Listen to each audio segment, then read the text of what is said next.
ಎಲ್ಲರಿಗೂ ನಮಸ್ಕಾರ. ಇದು ಬಾಳೆ ದಿಂಡು.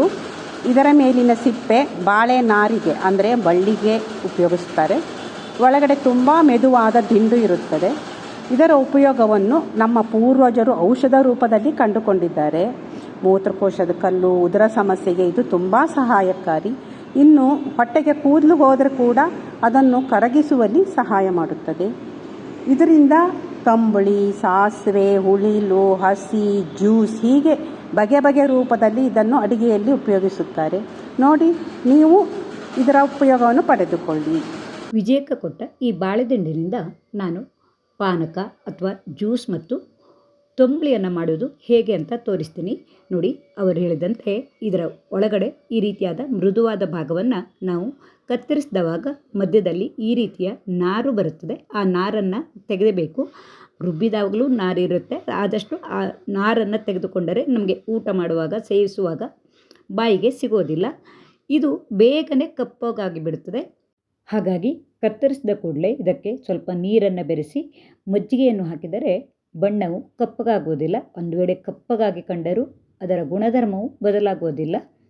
ನಾನು ಬಾಳೆದಿಂಡಿನ ಜ್ಯೂಸ್ ಮತ್ತು ತಂಬುಳಿಯನ್ನು ಮಾಡ್ತಾ ಇರೋದ್ರಿಂದ ಒಟ್ಟಿಗೆ ಕತ್ತರಿಸಿ ಈ ರೀತಿಯಾಗಿ ನೀರಿನಲ್ಲಿ ನೆನೆಸಿಟ್ಕೊಂಡಿದ್ದೀನಿ.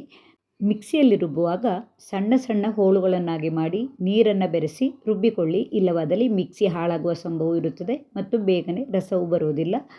ರುಬ್ಬಿದ ಮಿಶ್ರಣವನ್ನು ಒಂದು ಜಾಲರಿಯಲ್ಲಿ ಅಥವಾ ತೆಳುವಾದ ಬಟ್ಟೆಯಲ್ಲಿ ಹಾಕಿ ರಸವನ್ನು ಹಿಂಡಿಕೊಳ್ಳಿ. ಈ ರೀತಿ ಮಾಡೋದ್ರಿಂದ ಈ ಬಾಳೆದಿಂಡಿನ ನಾರು ನಮ್ಮ ಬಾಯಿಗೆ ಸಿಗುವುದಿಲ್ಲ. ಆದರೆ ಈ ಬಾಳೆದಿಂಡನ್ನು ಸಲಾಡ್ನಲ್ಲಿ, ಕೋಸಂಬರಿಯಲ್ಲಿ, ಹಸಿ, ಗೊಜ್ಜು, ಹುಳಿ ಇತ್ಯಾದಿಗಳನ್ನು ಮಾಡುವಾಗ ಹೋಳುಗಳನ್ನು ಮಾಡಿರೋದ್ರಿಂದ ಇಷ್ಟೊಂದು ನಾರು ಬರೋದಿಲ್ಲ. ನಾವು ನೇರವಾಗಿಯೇ ಅದನ್ನು ಸೇವಿಸಬಹುದು. ಹೀಗೆ ಈ ರುಬ್ಬಿದ ಮಿಶ್ರಣದಿಂದ ನಾವು ಆದಷ್ಟು ಬಾಳೆದಿಂಡಿನ ರಸವನ್ನು ಈ ರೀತಿಯಾಗಿ ಕೈಯಿಂದ ಹಿಂಡಿ ಅಥವಾ ಬಟ್ಟೆಯಲ್ಲಿ ಸೋಸಿ ತೆಗೆಯಬೇಕು.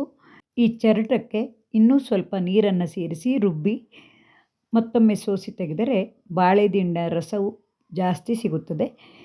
ನೀರಿನ ಬದಲು ಈ ರುಬ್ಬಿದ ಮಿಶ್ರಣದಿಂದ ಬಂದ ನೀರನ್ನು ನಾವು ಉಪಯೋಗಿಸಿಕೊಳ್ಳಬಹುದು. ಔಷಧೀಯ ಗುಣ ಹೊಂದಿರುವ ಈ ಬಾಳೆದಿಂಡಿನ ರಸವನ್ನು ನಾವು ನೇರವಾಗಿಯೇ ಕುಡಿಯಬಹುದು.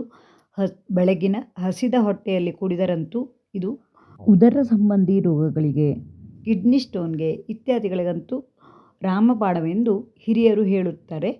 ಹಾಗೆಯೇ ಆಯುರ್ವೇದ ವೈದ್ಯದಲ್ಲಿಯೂ ಇದರ ಮಹತ್ವವನ್ನು ಹೇಳಿದ್ದಾರೆ. ನೋಡಿ, ಉರಿ ಬೇಸಿಗೆಯಲ್ಲಿ ಈ ಬಾಳೆ ದಿಂಡಿನ ರಸ ಅಥವಾ ಪಾನಕವನ್ನು ಸೇವಿಸೋದ್ರಿಂದ ನಮ್ಮ ದೇಹವನ್ನು ತಂಪಾಗಿ ಇಡುತ್ತದೆ. ಹಾಗೆಯೇ ಎಲ್ಲ ಕಾಲದಲ್ಲಿಯೂ ಈ ಬಾಳೆದಿಂಡು ಸಿಗುವುದರಿಂದ ಇದರ ರಸವನ್ನು ನಾವು ಕುಡಿಯುತ್ತಿದ್ದರೆ ನಮ್ಮ ಆರೋಗ್ಯಕ್ಕೆ ತುಂಬ ಒಳ್ಳೆಯದು.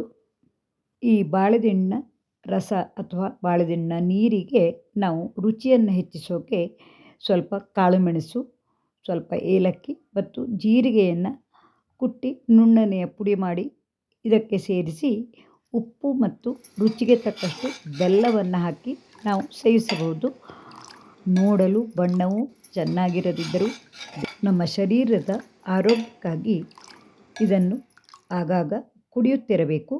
ಇದರ ರುಚಿಯನ್ನು ಇನ್ನೂ ಹೆಚ್ಚಿಸಲು ಸ್ವಲ್ಪ ಲಿಂಬೆ ರಸವನ್ನು ಬೆರೆಸಿ ಸೇವಿಸಬೇಕು. ಹಾಗೆಯೇ ಇದಕ್ಕೆ ಉಪ್ಪು ಮತ್ತು ಬೆಲ್ಲವನ್ನು ನಮ್ಮ ರುಚಿಗೆ ಅನುಗುಣವಾಗಿ ಹಾಕಿಕೊಳ್ಳಬಹುದು. ನಾನಿಲ್ಲಿ ಜೋನಿ ಬೆಲ್ಲವನ್ನು ಹಾಕಿದ್ದೀನಿ. ಜೋನಿ ಬೆಲ್ಲವು ಆರೋಗ್ಯಕ್ಕೆ ತುಂಬ ಒಳ್ಳೆಯದು. ಜೋನಿ ಬೆಲ್ಲದ ಬದಲು ಬೇರೆ ಬೆಲ್ಲವನ್ನು ಸಹ ಉಪಯೋಗಿಸಿಕೊಳ್ಳಬಹುದು. ಇದನ್ನು ನಾವೆಲ್ಲ ಗೆಳತಿಯರು ಸೇರಿ ಸೇವಿಸಿದ ಖುಷಿಯ ಕ್ಷಣವನ್ನು ತಾವು ನೋಡಬಹುದು. ಬೆಂಗಳೂರಿನ ಅರಮನೆ ಮೈದಾನದಲ್ಲಿ ನಡೆಯುವ ತೃತೀಯ ವಿಶ್ವ ಹವ್ಯಕ ಸಮ್ಮೇಳನಕ್ಕೆ ನಿಮಗಿದು ಆಮಂತ್ರಣ.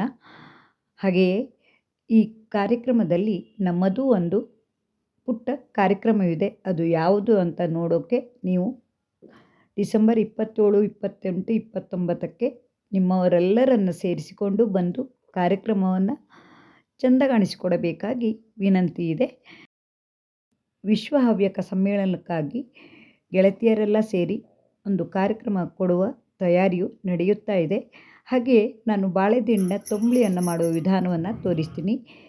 ಕತ್ತರಿಸಿದ ಬಾಳೆದಿಂಡಿನ ಹೋಳುಗಳನ್ನು ನಾನು ಜ್ಯೂಸ್ಗಾಗಿ ಸ್ವಲ್ಪವನ್ನು ತೆಗೆದ ನಂತರ ಉಳಿದ ಈ ಬಾಳೆದಿಂಡಿನ ಹೋಳುಗಳನ್ನು ಪುಟ್ಟದಾಗಿ ಕತ್ತರಿಸಿಕೊಂಡಿದ್ದೀನಿ. ನಂತರ ಇದಕ್ಕೆ ಹಸಿ ತೆಂಗಿನ ತುರಿಯನ್ನು ತೆಗೆದುಕೊಳ್ಳಬೇಕು. ಆದರೆ ನನ್ನಲ್ಲಿ ಈ ತೆಂಗಿನ ಹೋಳುಗಳು ಇದ್ದುದರಿಂದ ಅದಕ್ಕೆ ಜೀರಿಗೆ, ಕಾಳುಮೆಣಸು ಮತ್ತು ಖಾರಕ್ಕಾಗಿ ಸೂಜಿ ಮೆಣಸನ್ನು ಹಾಕಿಕೊಂಡಿದ್ದೀನಿ. ನಂತರ ಈ ಕತ್ತರಿಸಿಟ್ಕೊಂಡ ಬಾಳೆದಿಂಡಿನ ಹೋಳುಗಳನ್ನು ಹಾಕಿ ನುಣ್ಣಗೆ ರುಬ್ಬಿ ಇದನ್ನು ಈ ಜಾಲರಿಯಲ್ಲಿ ಒಮ್ಮೆ ಸೋಸಿಕೊಳ್ಳಿ. ಈ ರೀತಿ ಸೋಸಿಕೊಳ್ಳುವುದರಿಂದ ಬಾಳೆದಿಂಡಿನ ನಾರು ನಮಗೆ ಬಾಯಿಗೆ ಸಿಗುವುದಿಲ್ಲ. ಹಸಿ ತೆಂಗಿನ ತುರಿಯನ್ನೇ ತೆಗೆದುಕೊಳ್ಳಿ. ನಾನು ಸ್ವಲ್ಪ ಕೊಬ್ಬರಿ ಹೋಳುಗಳಂತೆ ಇರುವ ಈ ಹೋಳುಗಳನ್ನು ತೆಗೆದುಕೊಂಡಿದ್ದರಿಂದ ರುಚಿಯು ಅಷ್ಟೊಂದು ಚೆನ್ನಾಗಿ ಬಂದಿರಲಿಲ್ಲ. ಈ ತಂಬುಳಿ ಮಾಡುವಾಗ ನಾವು ಹಸಿ ತೆಂಗಿನ ತುರಿಯನ್ನೇ ಯಾವಾಗಲೂ ತೆಗೆದುಕೊಳ್ಳಬೇಕು ಮತ್ತು ಈ ರೀತಿಯಾಗಿ 2-3 ಸಲ ಕೈಯಿಂದ ಹಿಂಡಿ ರಸವನ್ನು ತೆಗೆಯೋದ್ರಿಂದ ಈ ತೆಂಗಿನಕಾಯಿಯಲ್ಲಿರುವ ಎಣ್ಣೆಯು ಬಿಟ್ಟುಕೊಂಡು ಮಜ್ಜಿಗೆ ಹಾಕಿದವಾಗ ಎಣ್ಣೆಯ ಕಸರು ಅಂತೀವಿ, ಕೆಲವರು ಕನರು ಅಂತಾರೆ, ಆ ರೀತಿ ಆಗುತ್ತದೆ. ಹಾಗೆ ಆಗುವ ಬದಲು ನಾವು ಹಸಿ ತೆಂಗಿನ ತುರಿಯನ್ನೇ ಬಳಸಿಕೊಳ್ಳಬೇಕು. ಈ ರಸವನ್ನು ತೆಗೆದುಕೊಂಡ ನಂತರ ಚರಟವನ್ನು ಎಸೆಯಬೇಕು. ನಂತರ ಇದಕ್ಕೆ ರುಚಿಗೆ ತಕ್ಕಷ್ಟು ಉಪ್ಪು ಮತ್ತು ಮಜ್ಜಿಗೆಯನ್ನು ಹಾಕಿದರೆ ಆರೋಗ್ಯಕರವಾದ ಬಾಳೆದಿಂಡಿನ ತಂಬುಳಿಯು ಅನ್ನದೊಡನೆ ಊಟ ಮಾಡಲು ಅಥವಾ ಕುಡಿಯಲು ತುಂಬ ರುಚಿಯಾಗಿರುತ್ತದೆ. ಈ ಬಾಳೆದಿಂಡು ನಿಮ್ಮಲ್ಲೂ ಇದ್ದರೆ ಈ ರೀತಿಯಾಗಿ ತಂಬುಳಿಯನ್ನು ಮಾಡಿಕೊಳ್ಳಿ. ಬೆಂಗಳೂರಿನಲ್ಲಿ ಇತ್ತೀಚೆಗೆ ಆರಂಭಗೊಳ್ಳುತ್ತಿರುವ ತಂಬುಳಿ ಮನೆಯಲ್ಲಿ ಈ ಬಾಳೆದಿಂಡಿನ ತಂಬುಳಿಯನ್ನು ಸಹ ಸವಿಯಬಹುದು. ಅಲ್ಲಿ ರುಚಿಯನ್ನು ಸವಿದ ನಂತರ ನಾನು ಮನೆಯಲ್ಲಿ ಮಾಡಬೇಕೆಂದು ಈ ತಂಬುಳಿಯನ್ನು ಮಾಡ್ತಾಯಿದ್ದೀನಿ. ನಾವು ಊಟ ಮಾಡುವಾಗ ಹೀಗೆ ತುಂಬ ಮಂದಿ ಸೇರಿ ಊಟ ಮಾಡಿದಾಗ ಊಟದ ಸವಿಯೂ ಹೆಚ್ಚುತ್ತದೆ, ರುಚಿಯೂ ಹೆಚ್ಚುತ್ತದೆ. ಇದು ಒಂಥರ ಪಾಟ್ಲಕ್ ಅಂತ ಹೇಳಬಹುದು. ಅಂದರೆ ಒಬ್ಬೊಬ್ಬರ ಮನೆಯಿಂದ ಒಂದೊಂದು ರೀತಿಯ ಅಡುಗೆಯನ್ನು ತಂದು ನಾವೆಲ್ಲ ಸೇರಿ ಊಟ ಮಾಡ್ತಾ ಇರುವ ಈ ದೃಶ್ಯವನ್ನು ತೋರಿಸ್ತಾ ಇರೋದು. ಇದು ತಂಬುಳಿ ಮನೆಯಿಂದ ನಂಗೆ ರುಚಿ ಬಂದ್ಕೊಂಡು ಮಾಡಿದ ಬಾಳೆದಿಂಡಿನ ತಂಬುಳಿ ಇದ್ದು ಅದೆಲ್ಲ ಹೆಂಗೆ ಆಯ್ದೋಳು ನನ್ನ ಗೆಳತಿಯರೆಲ್ಲ ರುಚಿ ನೋಡಿ ಆಮೇಲೆ ಹೇಳ್ತಾ. ಹಾಗೆ ಬಾಳೆದಿಂಡಿನ ಜ್ಯೂಸ್ ಈಗಾಗಲೇ ಹೆಂಗೆ ಆಯ್ದೋಳಿಕೆ ಹೇಳ್ದೆ. ಹೀಗೆ ನಾವೆಲ್ಲ ಸೇರಿದಾಗ ಊಟದ ಮೊದಲು ಯಾವ ರೀತಿಯಾಗಿ ಗ್ರಂಥವನ್ನು ಹೇಳಿ ಊಟವನ್ನು ಪ್ರಾರಂಭಿಸಿದ್ದೀವಿ ಅನ್ನೋದನ್ನು ಸಹ ನೋಡಬಹುದು. ಹಾಗೆಯೇ ವಿಶ್ವ ಹವ್ಯಕ ಸಮ್ಮೇಳನಕ್ಕೆ ನಿಮಗೂ ಆಮಂತ್ರಣವನ್ನು ನೀಡ್ತಾ ಇರುವ ಈ ವಿಡಿಯೋವು ಖುಷಿಯಾಗಬಹುದು. ಹರೇ ಕೃಷ್ಣ ಕೃಷ್ಣ ಕೃಷ್ಣ ಹರೇ ಹರೇ ಅನ್ನಪೂರ್ಣೆ ಸದಾ ಪೂರ್ಣೆ ಶಂಕರ ಪ್ರಾಣವಲ್ಲಭಗೆ ಜ್ಞಾನ ವೈರಾಗ್ಯ ಸಿದ್ಧಾರ್ಥಂ ಭಿಕ್ಷಾಂದೇ